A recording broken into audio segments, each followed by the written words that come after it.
Last session में हम लोगों ने लाइंस एंड एंगल के कुछ क्वेश्चन लिए थे। आज उसी के हम लोग कुछ क्वेश्चन और लेने वाले हैं। यहाँ पे क्वेश्चन नंबर 1, सारी प्रॉपर्टीज़ मैंने लास्ट सेशन में आप लोगों को अच्छे से क्लियर की थी। Alternate interior angle, alternate exterior angle, corresponding angle, ठीक है। उन्हीं सारी प्रॉपर्टी को आपको यहाँ पे यूज करना है। फर्स्ट क्वेश्चन लेते हैं हम लोग। First question, question number 1,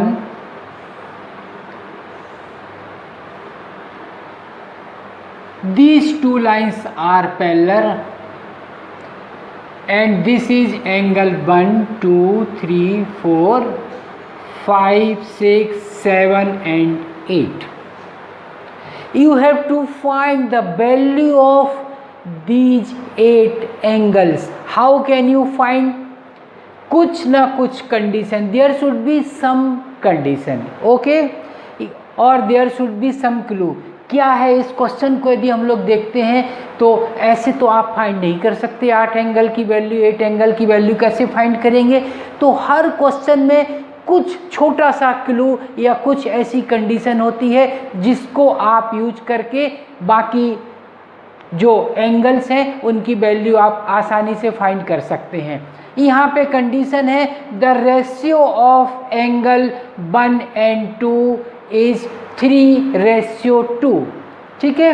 the ratio of angle 1 and 2 is 3:2। सबसे पहले हम फाइंड करेंगे the value of angle 1 and 2, okay. कैसे फाइंड करेंगे? Ratio is 3:2, so we can consider that angle 1 is equal to 3x and angle 2 is equal to 2x, ठीक है। यहाँ पे देखेंगे क्या कंडीशन यूज हो सकती है 3x और 2x। एक चीज क्लियर है that angle 1 and 2 are the linear pair and sum of two angles which are linear pair is 180 degree. दो लीनियर पेयर एंगल की सम कितनी होती है? 180 डिग्री। चलिए इसी लॉजिक को यूज करते हैं तो it is 3x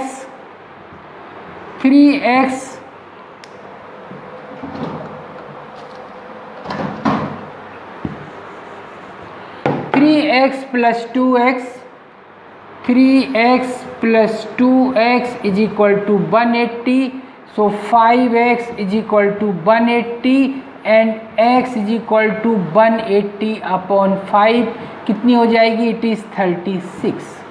So the value of angle 1 is equal to, it is 3x, so value of angle 1 is 3 multiply 36, it is 108। कितनी वैल्यू आई है हमारी? एंगल 1 की वैल्यू कितनी आ रही है? 108। आप देखिए यहाँ पे एंगल 1 की वैल्यू से हम 4 एंगल की वैल्यू आसानी से फाइंड कर सकते हैं। कैसे फाइंड करेंगे? The value of this angle is 108, okay. So angle 3 is also 108। क्यों? Angle 1 108, then angle 3 is also 108। क्यों? वर्टिकली अपोजिट एंगल्स, ठीक है। ये वर्टिकली अपोजिट एंगल्स है तो ये कितनी हो जाएगी? 108। अब आप देखेंगे यहाँ पे ये 108 है तो एंगल 5 भी 108 हो जाएगी। कैसे? अल्टरनेट इंटीरियर एंगल्स, ये सारी चीज़ें आप जरूर लिखेंगे when you consider that angle 1 is equal to angle 3। इसका रीजन आप साइड में ब्रैकेट में देंगे। Angle 1 is equal to angle 3 is equal to 108, यहाँ देंगे वर्टिकली अपोजिट। इसको आप शॉर्ट में BOP लिख सकते हैं, कोई प्रॉब्लम नहीं है। वर्टिकली अपोजिट को हम लोग शॉर्ट में BOP लिखते हैं। वैसे ही angle 3 is equal to angle 5, इसका क्या रीजन देंगे? Alternate interior angle. एक चीज़ ध्यान रखेंगे, लाइंस, एंगल, ट्रेंगल, क्वाड्रेटल वगैरह में आपको रीज़न ज़रूर देना है। यदि कोई भी चीज़ आप कंसीडर कर रहे हैं या ले रहे हैं तो क्यों ले रहे हैं, क्या प्रॉपर्टी उसके पीछे वर्क करती है, ये सारी चीज़ें आप साइड में ब्रैकेट में ज़रूर लिखेंगे। कॉन्ग्रेंसी में भी ये सारी चीज़ें आपको लिखना रहती हैं। चलिए, angle 5 108, so angle 7 is also 108। क्यों? Vertically opposite angles. ठीक है, वर्टिकली अपोजिट एंगल से तो ए भी 108 हो जाएगी। यहाँ पे आप देख रहे हैं, आपने अभी 4 एंगल की वैल्यू आसानी से फाइंड की है, 1, 3, 5 एंड 7। अभी हम लोग वैल्यू फाइंड करते हैं इस एंगल की, एंगल 2 की। कैसे फाइंड कर सकते हैं? Angle 2 is equal to 2x। ठीक है, तो ये हो जाएगी आपकी 2 × 36, इट इज 72। क्लियर? एंगल 2 72। तो एंगल 4 कितनी होगी? 72। फिर वही लॉजिक, कौन सा लॉजिक यहाँ अप्लाई कर रहे हैं हम लोग? वर्टिकली अपोजिट वाला लॉजिक हम लोग यहाँ यूज कर रहे हैं। So angle 2 is 72, so angle 4 is also 72. Now angle 6 also 72. What is the reason behind it? Alternate interior angle. Clear हुआ आप लोगों को अच्छे से? Now angle 8 is also 72 degree. क्यों? Vertically opposite angles. एक आपके सिर्फ एक क्लू से एक कंडीशन आपके पास थी। कौन सी कंडीशन थी? The ratio of angle 1 and 2 is 3:2। हमने क्या किया, यहाँ पे आपकी एंगल 1 फाइंड की, पहले इक्वेशन कंसीडर बनाई हम लोगों ने, x की वैल्यू फाइंड की, देन एंगल 1 की वैल्यू फाइंड की हम लोगों ने। तो ये सारे एंगल आपको यहाँ पे मिल गए हैं। ठीक है, इसी क्वेश्चन को आप यदि दूसरे ढंग से देखें, बहुत सारे इसके तरीके हो सकते हैं। एक क्वेश्चन हम लोग अपनी मन से करते हैं, suppose it is given in the question that value of angle 1 is 108। बाकी कोई कंडीशन आपके पास नहीं है, it is given that angle 108, angle 1 is 108। बाकी मैं सबको यहाँ से हटा रहा हूँ।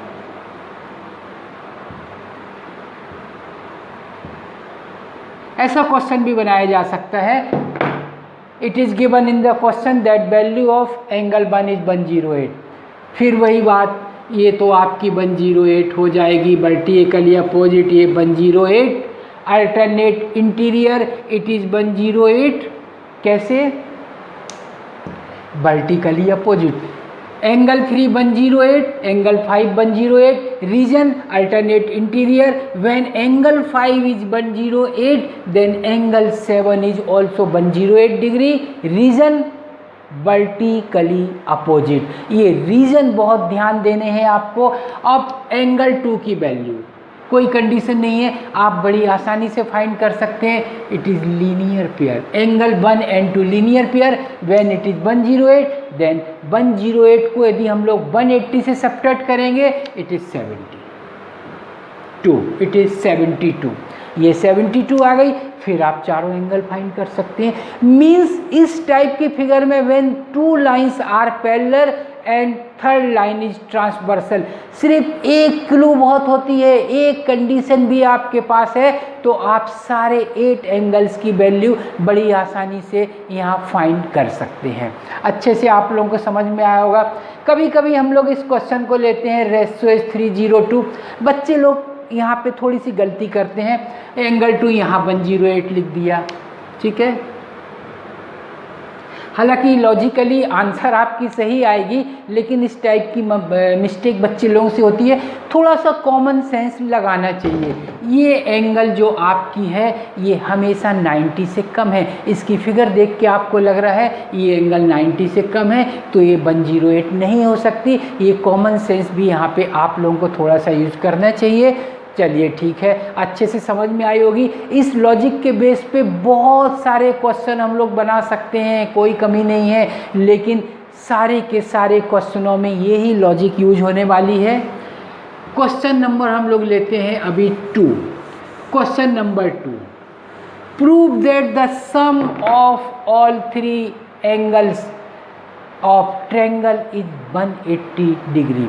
Prove that the sum of all interior angle of a triangle is 180. इस टाइप से भी आ सकती है, ठीक है। ये तो आप लोगों ने बहुत छोटी क्लास से पढ़ा है, ट्रायंगल के तीनों एंगल की सम 180 होती, ठीक है। यहाँ पे हम लोग इसको प्रूव करेंगे, ये कॉन्सेप्ट भी आपको क्लियर रहना चाहिए। क्वेश्चन नंबर 2, इसके लिए कोई फिगर आपके पास नहीं है, चलिए फिगर हम लोग यहाँ अपने मन से कंसीडर करते हैं। Suppose P, Q and R, S are the parallel line. यहाँ पे हम लोग एक ट्रायंगल बनाएंगे, इस ट्रायंगल का नाम देते हैं ABC। क्लियर? इस एंगल को हम लोग बोलते हैं A, ठीक है, और इस एंगल को बोलते हैं B। ये हम लोगों ने वैल्यू कंसीडर की हुई है, और इस एंगल को हम लोग बोल देते हैं E। C नहीं लेना चाहिए, C लेने का मेरे मन में विचार आया था, लेकिन C नहीं लेना चाहिए क्योंकि C ऑलरेडी यहाँ है। A भी है लेकिन A मैंने लिया हुआ है। ये बारीक चीज़ें बहुत आपको ध्यान रखनी है। दोनों ए में डिफरेंस है, एक कैपिटल एक स्मॉल, चलेगा, अलग दिखना चाहिए, लेकिन सी में थोड़ा सा कंफ्यूजन होता है स्मॉल और कैपिटल में, तो मत लीजिए सी, आप ई ले लीजिए या एक्स वाई जेड ले लीजिए, जो भी आपकी मर्जी हो आप यहाँ पे ले सकते हैं, ठीक है। So angle P A B is equal to A, okay, ये हम लोगों ने कंसीडर किया हुआ है। When angle PAB is A, then this angle is also A, is equal to angle ABC। ये दोनों एंगल क्या हो जाएंगी आपकी? ABC आपकी ये दोनों एंगल हो जाएंगी, और इनकी वैल्यू कितनी हो जाएगी आपकी A, ठीक है। ये एंगल B है, इसका रीजन जरूर लिखिए, अल्टरनेट इंटीरियर एंगल। मैं तो लिख रहा हूँ शॉर्ट में, लेकिन आपको अल्टरनेट इंटीरियर पूरा लिखना चाहिए। पूरा नहीं लिखना है तो ALT.INT ये ज़रूर लिखना चाहिए आपको, जिससे क्लियर रहे कि ये दोनों एंगल क्यों इक्वल है, how this two angles are equal, which property is behind it, okay. तो यहाँ पे आपको क्लियर ये करना है। सेम थिंग आपकी यहाँ पे एप्लीकेबल होने वाली है। ये एंगल B है तो ये एंगल भी B होगी। रीजन अल्टरनेट इंटीरियर, इसको आप यहाँ पे फिर मेंशन करेंगे, ठीक है। नाउ AEB में कुछ रिलेशन दिख रही है आपको? AEB are linear pair, straight line के एक साइड में है तीनों, तो इनकी सम कितनी होगी? 180। The sum of AE and B is always 180 degree. So we can say that A plus E plus B is equal to 180। यहाँ पे फिर आप रीजन देंगे linear pair. And AEB is also the interior angle of this triangle AEB. So we can say that sum of all 3 interior angle of a triangle is 180 degree. अच्छे से आप लोगों के क्वेश्चन क्लियर हुई? बहुत अच्छी important question है, और वैसे भी आप लोगों को ये सारे लॉजिक मालूम होना चाहिए कि क्यों ऐसा होता है। एक बार एक बच्चे ने, एक स्टूडेंट ने एक क्वेश्चन किया, सर हम लोग ट्रायंगल की स्टडी सबसे ज़्यादा क्यों करते हैं? बहुत सोचने वाला समझने वाला क्वेश्चन है। सर क्वाड्रेटिकल की स्टडी इतनी ज़्यादा नहीं करते हम लोग, पैरेललोग्राम की नहीं करते। क्यों नहीं करते? सबसे ज़्यादा स्टडी आप करते हैं ट्रायंगल की। कॉन्ग्रुएंसी ट्रायंगल के ऊपर आपकी बेस है, पूरी ट्रायंगल के ऊपर बेस है। ऐसा क्यों? यदि आप देखेंगे तो ट्रायंगल क्या है? Triangle is the smallest part of any region. किसी भी रीजन का या किसी भी प्लेन का स्मॉलेस्ट पार्ट ट्रायंगल होती है। यदि आपको क्वाड्रेटिकल के क्वेश्चन करने हैं, पैरेललोग्राम के क्वेश्चन करने हैं, कोई प्रॉब्लम नहीं, आप बीच में से यदि उसको कट करेंगे तो आपको 2 ट्रायंगल मिल जाएंगे। That means triangle is the smallest part of any surface. Clear हुआ अच्छे से? तो सबसे ज़्यादा स्टडी हम लोग ट्रायंगल की करते हैं, क्योंकि ट्रायंगल की स्टडी होने से बाकी सारे के सारे जो भी आपके सरफेस हैं, चाहे वो ट्रायंगल हो या पैरेललोग्राम हो, क्वाड्रेटल हो या इससे ज़्यादा वाली साइड भी हो तो भी चलेगा। ट्रायंगल की स्टडी से सारी स्टडी आपकी हो जाती है, बिल्कुल किसी भी सरफेस का, किसी भी प्लेन का ये सबसे स्मॉलेस्ट पार्ट है। यदि आप किसी भी कागज़ को बारीक बारीक बारीक बारीक बारीक करते जाएंगे और फाइनली आप देखेंगे सबसे स्मॉलेस्ट पार्ट जो मिलेगा वो एटलीस्ट ट्रायंगल तो होना ही है, ट्रायंगल ही होगा वो आपका। ठीक है, क्योंकि surface means area bounded by the straight line. दो लाइन से कभी कोई एरिया बाउंडेड नहीं होती, at least there should be 3 lines, कम से कम 3 लाइन तो होना ही चाहिए किसी भी रीजन को कवर करने के लिए। ठीक है, तो इसके बाद हम लोग लेते हैं क्वेश्चन नंबर 3। क्वेश्चन नंबर 3 क्या बोलती है? इसमें भी सेम फिगर है। ठीक है, question number 3, P Q A B C, फिर वही figure P Q and R S and the triangle is A B C. ठीक, 70 it is given, 100 it is also given, and you have to find these 3 angle, first, second and third। बिल्कुल उसी logic पे based question है जो अभी हम लोगों ने डिस्कस किया है, कुछ भी इसमें अलग नहीं है। कैसे आप फाइंड कर सकते हैं? This angle 70, so this is also 70। Angle P A B is equal to angle A B C is equal to 70। फिर आप रीजन देंगे अल्टरनेट इंटीरियर एंगल। क्लियर हुआ अच्छे से? सेम लॉजिक आपका यहाँ पे क्या करेंगे, यहाँ पे थोड़ी सी प्रॉब्लम है, यहाँ पे अल्टरनेट इंटीरियर का लॉजिक लगने वाला नहीं है, यहाँ पे लगेगा को इंटीरियर एंगल। को इंटीरियर एंगल क्या होंगे आपके? दीज 2 एंगल्स आर को इंटीरियर एंगल। ठीक है, and sum of 2 co-interior angle is always 180 degree। okay, so angle QAC plus angle ACS is equal to 180। यहाँ पे रीजन देंगे को इंटीरियर एंगल। ठीक है, then angle QAC is equal to 180 minus ACS की value आपको मालूम है 100, तो ये हो जाएगी आपकी 80 डिग्री। क्लियर हुआ अच्छे से? तो इस एंगल की वैल्यू होने वाली है 80 degree. Now you can easily find the value of this angle. कैसे फाइंड करोगे? these 3 angles are the linear pair and sum of linear pair angles are always 180 degree। उस लॉजिक को आप यहाँ यूज करेंगे तो आपको इस एंगल की वैल्यू मिल जाएगी। इसको आप लोग खुद से ट्राई करेंगे। ठीक है, ये क्वेश्चन भी उसी बेस पे है जैसा हम लोग ने लास्ट किया था। इस टाइप के क्वेश्चन भी काफ़ी आते हैं। मैं कोशिश कर रहा हूँ हर टाइप के क्वेश्चन लिए जाएं जिससे आप लोगों को कोई प्रॉब्लम ना हो। इसके अलावा और NCERT के या दूसरी अदर बुक के आप क्वेश्चन घर में ज़रूर सॉल्व करते रहें। क्वेश्चन नंबर 4 क्या बोलती है? क्वेश्चन नंबर 4 यहाँ पे कुछ इस टाइप की फिगर आपके सामने है। AB, it is AB CD, the value of this angle is 108 and the value of this angle is 112, it is E। Clear हुआ अच्छे से? यहाँ पे आप देखेंगे कि आपको फाइंड क्या करनी है। You have to find the value of x और you have to find the value of angle E।